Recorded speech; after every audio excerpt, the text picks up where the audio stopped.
आप सभी को नमस्कार। मैं गुरजीत सिंह। आज हम पावर टिलर के बारे में थोड़ा जानकारी प्राप्त करेंगे। आइए थोड़ा पास आ जाइए। ये हमारे पास VST का शक्ति 165 DI.S मॉडल है। अलग अलग कंपनियों के बहुत सारे मॉडल आते हैं। VST का भी आता है और अलग अलग कंपनियां और भी बहुत आती हैं, है ना। इसमें भी मान के चलिए डिफरेंट रेंज के हमारे पावर टिलर आते हैं। मतलब 10 HP का भी आएगा, 12 का भी आ जाएगा, 14 का भी आ जाएगा। तो ये हमारे पास जो है वो 16 HP का है। तो इसमें हम पहले कंट्रोल के बारे में देख लेते हैं। उससे पहले हम प्री स्टार्ट चेक कर लेते हैं। तो अब जब स्टार्ट करना है उससे पहले आपको क्या क्या चेक करना है। तो सबसे पहले जो देखिए यहाँ पे हमारे पास क्या है, इंजन ऑयल डिप्स्टिक है, ये देखो। तो जब भी आपको इंजन का ऑयल लेवल मॉर्निंग में चेक करना है तो उसको आपको यहाँ से खोलना है और इसको सीधा रखना, ठीक है ना। तो इसके ऊपर यहाँ पे 2 मार्किंग दिया रहता है ये भी। तो मतलब मिनिमम और मैक्सिमम के बीच होना चाहिए। मिनिमम से कम होना नहीं चाहिए और मैक्सिमम से ऊपर ये वैसे जाना नहीं चाहिए। अगर मैक्सिमम से ऊपर जा रहा है उसका मतलब कहीं ना कहीं उसमें कुछ ना कुछ मिक्स हुआ है, ठीक है ना। कोई इंजन ऑयल जब भी हम देखो सर्विसिंग वगैरह करते हैं तो इसको चेक करने के लिए इसको पहले साफ़ करना है बढ़िया से, और दोबारा से फिर लगाना है, और दोबारा से खोल के फिर चेक करना है, ठीक है ना, ताकि आपकी एक्चुअल ऑयल का जो लेवल है आपको मिलेगा। तो इसमें क्या होता है, मतलब अगर आपको लग रहा है कि लेवल कम है तो इट मीन्स क्या होगा, कहीं ना कहीं उसका लीकेज हो रहा है। पहला बात तो ये हो सकती है, कहीं ऑयल ड्रॉप कर रहा है कोई ना, उसकी पाइपलाइन लुब्रिकेशन पाइपलाइन वगैरह वो लीक कर रही होगी। या फिर अगर इंजन का ऑयल का लेवल कम हुआ है, इसमें ऑयल कहीं ना कहीं कंज्यूम हो रहा है। कहाँ कंज्यूम हो रहा है, या तो कंबस्शन चैम्बर में जल रहा होगा पिस्टन के ऊपर जाके, ठीक है ना। यही कारण उसका और तो कोई कारण नहीं है, या कोई लीकेज हो सकती है। ये दोनों में एक कारण होगा, तभी इंजन ऑयल का लेवल कम होगा। अगर ऑयल का लेवल बढ़ रहा है तो बढ़ने का मतलब होता है कि उसके अंदर कुछ ना कुछ मिक्स हो रहा है। अपने आप तो देखो ऑयल का लेवल बढ़ेगा नहीं, है ना। तो ऑयल का अगर लेवल बढ़ रहा है तो उसके अंदर क्या 2 चीज़ घूम रही हैं, और 2 लिक्विड और है। तो पानी घूम रहा है, कूलिंग सिस्टम हमारा जो है वाटर कूलिंग है, और दूसरा इसके अंदर फ्यूल घूम रहा है, ठीक है ना। तो या तो इंजन ऑयल के अंदर उस कंडीशन में क्या हुआ है, तो पानी मिक्स हुआ है कहीं ना कहीं से, और या फिर उसके अंदर फ्यूल मिक्स होना चालू हुआ है, इसीलिए उसका ऑयल का लेवल बढ़ गया है। तो ऐसी कंडीशन अगर ऑयल का लेवल बढ़ा हुआ मिलता तो आपको पूरा ऑयल ड्रेन करना पड़ेगा, फिर उसका कारण की जांच करनी पड़ेगी, क्या कारण है जिसके कारण ऑयल का लेवल बढ़ा है, और फिर आपको उसको कारण मतलब उसको सॉल्व करके फिर दोबारा से आपको नया इंजन ऑयल डालना पड़ेगा, ठीक है जी। ऐसे ही इसमें आगे हमारा ये कवर लगा हुआ है, इसके अंदर क्या रहता है, फ्यूल रहता है ना। तो इसको ढक्कन का लॉक खोल के फ्यूल का लेवल चेक करना है, कितना फ्यूल है इसके अंदर। मतलब ये है, देखो इसके हम तो ये चाहते हैं कि जब भी आप घर से चलो या रात को आपको उसको क्या करना है, इसको फ्यूल का टैंक फुल करके रखना है, ठीक है ना। लेकिन कई बार क्या होता है, अगर मान लो ऑयल का फ्यूल डीजल का फ्यूल कम है, कम का मतलब 2 आपको लग रहा है ये, और 10 लीटर का टंकी है तो 5 लीटर में इसमें फ्यूल है।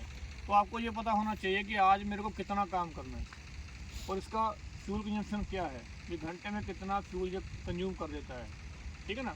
और जितना आपको काम करना है उतना उसमें सफिशेंट फ्यूल है कि नहीं। अगर मान लो मेरे को 4 घंटे काम करना है तो मेरे को ये क्लियर होना चाहिए 4 घंटे का तो मिनिमम होना चाहिए, प्लस कम से कम 1 से 1.5 लीटर और भी इसके अंदर फ्यूल होना चाहिए, तब मेरे को इसको लेके जाना है। ऐसा नहीं कि आप मान लो यहाँ से फील्ड में लेके जा रहे हो, वहाँ से फ्यूल खत्म हो गया, जाके एयर ले गया है, फिर दोबारा फ्यूल लेने जाओगे। और एयर लेना सबसे बड़ा फॉल्ट रहता है FIV के लिए।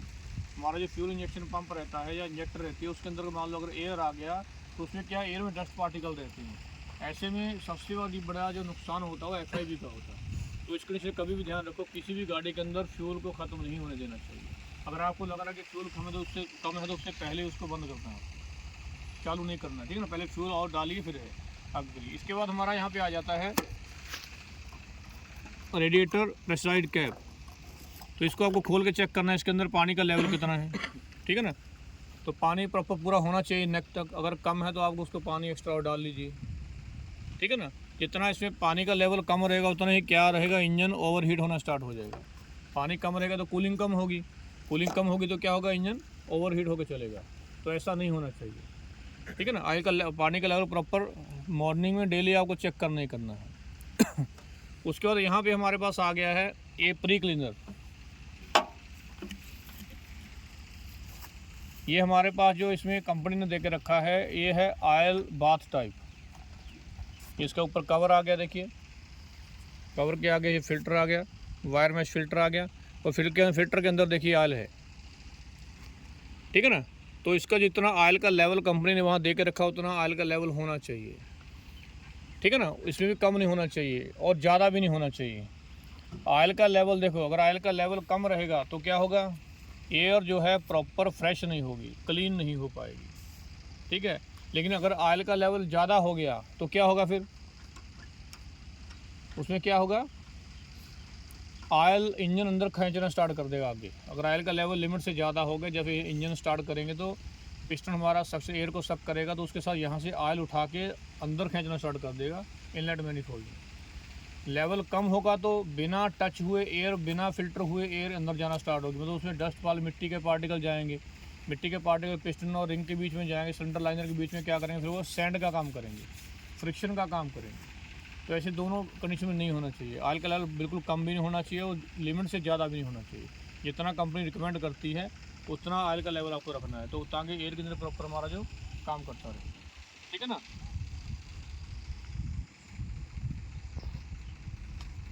तो थोड़ा इधर आ जाइए, देखिए यहाँ पे हमारे पास कंपनी स्टार्टिंग हैंडल दिया है। जब भी आपको स्टार्ट करना है तो उसको यहाँ पे माउंट, स्टार्टिंग के बाद यहाँ पे माउंट करके रखा हुआ है, ठीक है जी। ये हमारा अगर हैंड थ्रोटल लीवर है, अगर आपको यहाँ से हैंड से आपको एक्सीलेटर कम ज़्यादा करना है, यहाँ देखिए लिखा भी हुआ है, इधर लेफ्ट साइड में रन लिखा हुआ है। अगर फास्ट करना है, अगर स्टॉप करना है, स्टॉपिंग लीवर भी है, इसको अगर दबा के रखोगे तो इंजन बंद हो जाएगा, ठीक है ना जी। और यहाँ पे भी अगर आप देखोगे तो यहाँ पे फ्यूल टैंक के लिए एक पाइपलाइन दे के रखी है, फ्यूल का लेवल चेक करने के लिए। ये फ्यूल टैंक है हमारा पूरा, तो यहाँ पे क्या है, पाइपलाइन ट्रांसपेरेंट पाइप दे के रखी है। जितना फ्यूल डालोगे आपको यहाँ से दिखेगा कितना फ्यूल है इसके अंदर, ठीक है जी। इसके बाद हमारे पे यहाँ पे आवर मीटर आ जाता है। ये देखें यहाँ कंपनी ने लिखा भी हुआ है, आवर मीटर है, कितने घंटे ये इंजन चल गया है, तो उसका रीडिंग हमको स्टार्टिंग में यहाँ पे शो होगा, ठीक है जी। और इसके अलावा यहाँ पे एक स्विच दे के रखा है, ये हमारा है हेडलाइट का। अगर आपको रात को काम करना, अंधेरे में आना जाना करना है, इसको लेके जाना या फील्ड अंदर काम करना, उसके लिए हेडलाइट का, मेन हेडलाइट का आगे जो थोड़ा दिखा दीजिए, जो है जैसे ही हम इंजन स्टार्ट करेंगे तो उसके बाद हेडलाइट आपको शो हो जाएगा, चल रहा है कि नहीं चल रहा, ठीक है जी।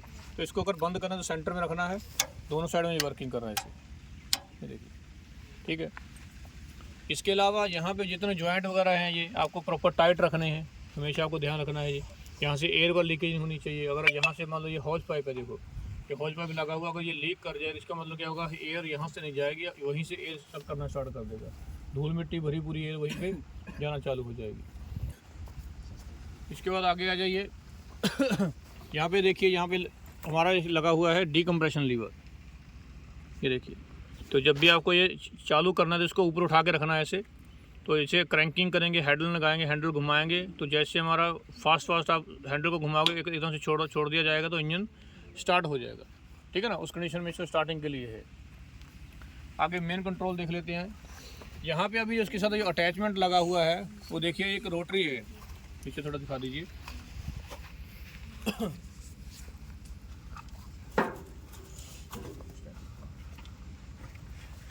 स्टैंड निकाल, रोटरी कल्टीवेशन के लिए ब्लेड लगा हुआ है, ठीक है ना जी।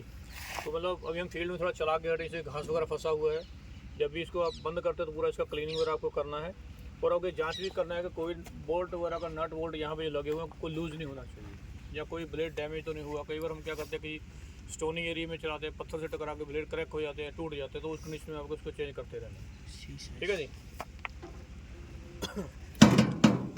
कौन सा शेप का है सर? है जी, सी या एल? हाँ जे टाइप है जी। तो यहाँ पे जो आप देख रहे हो हमारे मेन कंट्रोल्स आ गए हैं। सबसे पहले ये हमारा है क्लच लीवर।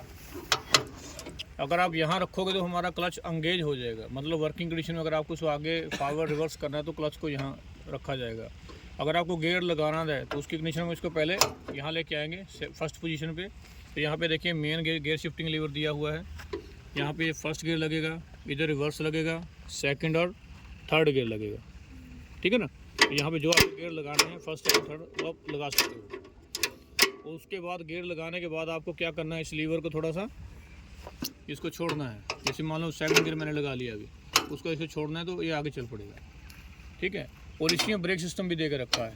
पहला हमारा है क्लच डिसंगेज का, और दूसरा अगर आगे सेकंड पोजीशन में इसको लेके जाओगे तो यहाँ क्या हो जाए, दोनों फ्रंट व्हील के इसके ब्रेक लग जाएंगे। ब्रेक लगाने का यही इसी में लीवर है। क्लच लीवर भी इसी में है और ब्रेक लीवर भी इसी में है। ठीक है जी। तो यहाँ आपको दिखा दिया, ये हमारा है मेन गियर शिफ्टिंग लीवर ये वाला। ठीक है। इसके बाद हमारा यहाँ पे आ गया, ये है हाई लो का, हाई और लो का। ये फर्स्ट पोजीशन दी गई, ये लो की है और ये ऊपर खींच दोगे तो ये हाई में चलेगा। ठीक है जी। इसके अलावा लो के अंदर रोटरी चलाने के लिए यहाँ ऑफ पोजीशन है, इसमें फर्स्ट पोजीशन इधर है। अगर आपको स्लो चलाना तो इधर कर देंगे, अगर रोटरी नीचे यहाँ न्यूट्रल हो जाएगा, आगे लगा सेकंड में लेके जाओगे तो फास्ट चलेगा। ठीक है ना, उसके आरपीएम बढ़ जाएंगे। तो इसके अलावा ये साइड में देखिए, यहाँ पे साइड क्लच दे के रखे हैं दोनों साइड में। ये इधर भी लीवर इधर है।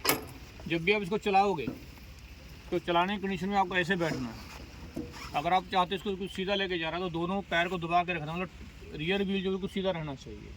और ये इन लीवरों से आप में से आपको किसी को दबाना नहीं है, दोनों फ्री होने चाहिए। तो ये पूरा पावर टिलर जो हमारा बिल्कुल सीधा चलेगा। अगर आपको लेफ़्ट साइड में टर्न करना है तो आपको लेफ़्ट वाला पैर दबाना पड़ेगा और साथ में इधर से लेफ़्ट, इसको हम साइड क्लच बोलते हैं, साइड क्लच का ये लीवर भी दबाना पड़ेगा। ठीक है ना, साइड क्लच का लेफ़्ट का दबाया और लेफ़्ट वाला पैर दबा दिया तो उससे पूरा वहीं पे जो घूमना स्टार्ट हो जाएगा। ऐसे राइट साइड में, अगर आप राइट साइड में लेके जाना है तो राइट पैर दबाइए और राइट क्लच लीवर दबाइए, साइड क्लच।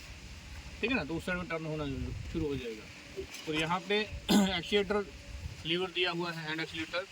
आप एक्सीलेटर यहाँ से कंट्रोल कर सकते हो, कम करना है, ज़्यादा करना है, कितना आपको रखना चलाते हुए, उसके अकॉर्डिंग यहाँ से आप इसको कंट्रोल कर सकते हो। ठीक है। जो हमने आपको रोटरी दिखाया है, रोटरी की हम पोजीशन भी हम क्या है, ट्रांसपोर्टेशन पोजीशन में है। अगर मान लो यहाँ से लेके जाना है तो रोटरी को उन्हें अप करके रखा, तो उसको अप करने के लिए क्या सिस्टम होता है, देखिए यहाँ पे एक लीवर दिया हुआ है। इसको घुमाने से, अब मैं क्या क्लॉकवाइज घुमा रहा हूँ, क्लॉकवाइज घुमाने से क्या हो रहा है, हमारा पूरा पावर टिलर जो रोटरी है डाउन जा रहा है। मतलब वर्किंग कंडीशन में अगर आपको लेना है फील्ड के लिए, फील्ड उसके लिए, तो इसके रियर व्हील देखिए ऊपर उठ गया। ठीक है ना, रियर व्हील इधर से दिखाइए ना पूरा रियर व्हील ऊपर उठा हुआ है। तो अगर आप जिस पे बैठोगे तो क्या होगा, रोटरी चालू हो जाएगा, मतलब फील्ड ऑपरेशन के लिए हो जाएगा। और आपको करना है तो और इसको क्लॉकवाइज घुमा सकते हैं, तो रियर व्हील ऊपर आता जा रहा है। तो जैसे ही बैठोगे आपके लोड के वेट के कारण पूरा रोटरी वहाँ से कल्टीवेशन करना चालू कर देगा। अगर आपको ट्रांसपोर्टेशन के लिए लेके जाना है तो इसको एंटी क्लॉक घुमाएंगे, तो रियर व्हील नीचे जा रहा है, ये देखिए रोटरी अप हो गया। और रोटरी का ब्लेड कोई भी नीचे टच नहीं करेगा, इतना कम से कम आपको उसको ऊपर रख के लेके जाना है, ताकि रास्ते में कोई फर्श या कुछ और ऐसा वगैरह आ जाए तो रोड पे कहीं टकराएगा नहीं। पीछे बैटरी के रियर सीट दिया हुआ है, इसके कंफर्टेबल है, बढ़िया से आप इसको चला सकते हो। विजिबिलिटी बहुत बढ़िया रहेगा, मतलब हर एक चीज़ कहाँ रास्ता कितना, कहाँ जा रहे हो, कहाँ लेके जा रहे हो, उसको ये सामने आपको पूरा ही दिखता रहेगा। ठीक है जी। इसमें बहुत सारी अटैचमेंट आ जाती हैं, जैसे मान लो अभी हमने क्या अभी रोटरी लगा के रखा है, तो इसको हम खोल करके, यहाँ पे बोल्ट लगे हैं 3-4 नीचे, उनको खोल करके हटा करके इसकी जगह आपको क्या लगाना चाहते हो, मतलब इसमें एमबी प्लाव भी आता है, इसका छोटा सीट ड्रिल भी आती है जी। एक हमारा प्लांट प्रोडक्शन का पंप आता है HTP, वो यहाँ थोड़ा इसको खोल करके यहाँ पूरा माउंट हो जाता है। मतलब ऐसी बहुत सारी चीज़ें हैं, बहुत सारी अटैचमेंट हैं जो आप ट्रैक्टर के साथ लगा सकते हो। ऐसे छोटा पावर टिलर है तो इसमें जो वो इसको लगा सकते हो। ठीक है ना, ऐसे हम इसमें पडलिंग भी कर सकते हैं। तो पडलिंग के लिए हम क्या करते हैं, ये न्यूमेटिक व्हील हैं, इनको हम क्या बोलते हैं, न्यूमेटिक व्हील बोलते हैं। जो टायर देख रहे हो ना, इसको क्या बोला जाता है, न्यूमेटिक व्हील। तो इसको निकाल करके इसकी जगह पे क्या आयरन व्हील लगते हैं, उसको हम क्या बोलते हैं। ठीक है ना, मतलब ताकि वो अगर न्यूमेटिक व्हील लगा कर वो स्लिपेज आ जाती है फील्ड के अंदर, तो उसकी जगह पे हम उसको केज व्हील बोलते हैं। जो आयरन के व्हील होते हैं उसको क्या बोला जाता है, केज व्हील। तो केज व्हील लगा के उसको आराम से उसको जो है फील्ड के अंदर चलाया जा सकता है। यहाँ अगर आप देखोगे तो ये हमारा पूरा क्लच असेंबली आ गया। यहाँ पे क्लच भी है और यहीं से इसी के अंदर ब्रेक असेंबली भी फिट है। तो यहाँ पे जो ड्राइव आ रहा है वो इंजन से आ रहा है इधर से पूरा, हल्का, हालांकि कंपनी ने पूरा कवर करके रखा हुआ है। यहाँ ये बी बेल्ट से 2 बेल्ट आ रहा है यहाँ पे क्लच असेंबली तक, इसको उसको ड्राइव दे के रखा है। ये आ गया पूरा साइलेंसर का यहाँ पूरा कवर दे के रखा है। अगर मान लो गर्म होने डायरेक्टली अब हाथ वगैरह नहीं लगेगा, कहीं से भी अगर काम कर रहे हो, ऐसा कुछ कर रहे हो तो आपको हाथ जलने का खतरा रहता है, उस कंडीशन में आपको हाथ नहीं लगाना। ठीक है जी। तो इसके कंट्रोल्स वगैरह थे, उम्मीद है कि आप इसको समझ जाओगे बढ़िया से। एक बार देखिए, 2 बार देखिए, जितना बढ़िया जो था आपको समझ में नहीं आता। हर एक कंपनी देखो अलग अलग मॉडल रहती है, तो जो दूसरी कंपनी अगर आप पावर वीटर देखो तो उसमें थोड़ा सा डिफरेंट भी मिल सकता है आपको, है ना। जो चीज़ें इसमें है कोई लेफ्ट की जगह राइट हो सकती है, हल्का सा तो एयर क्लीनर इधर है, सेंसर इधर दे दिया, तो ऐसा थोड़ा बहुत ऊपर नीचे रहता है, ठीक है ना। तो हर एक कंपनी का लोग अपना अपना डिज़ाइन देता है, ठीक है भाई। तो आप सभी का धन्यवाद। चैनल को सब्सक्राइब कीजिए, लाइक कीजिए, शेयर कीजिए। Thank you ji.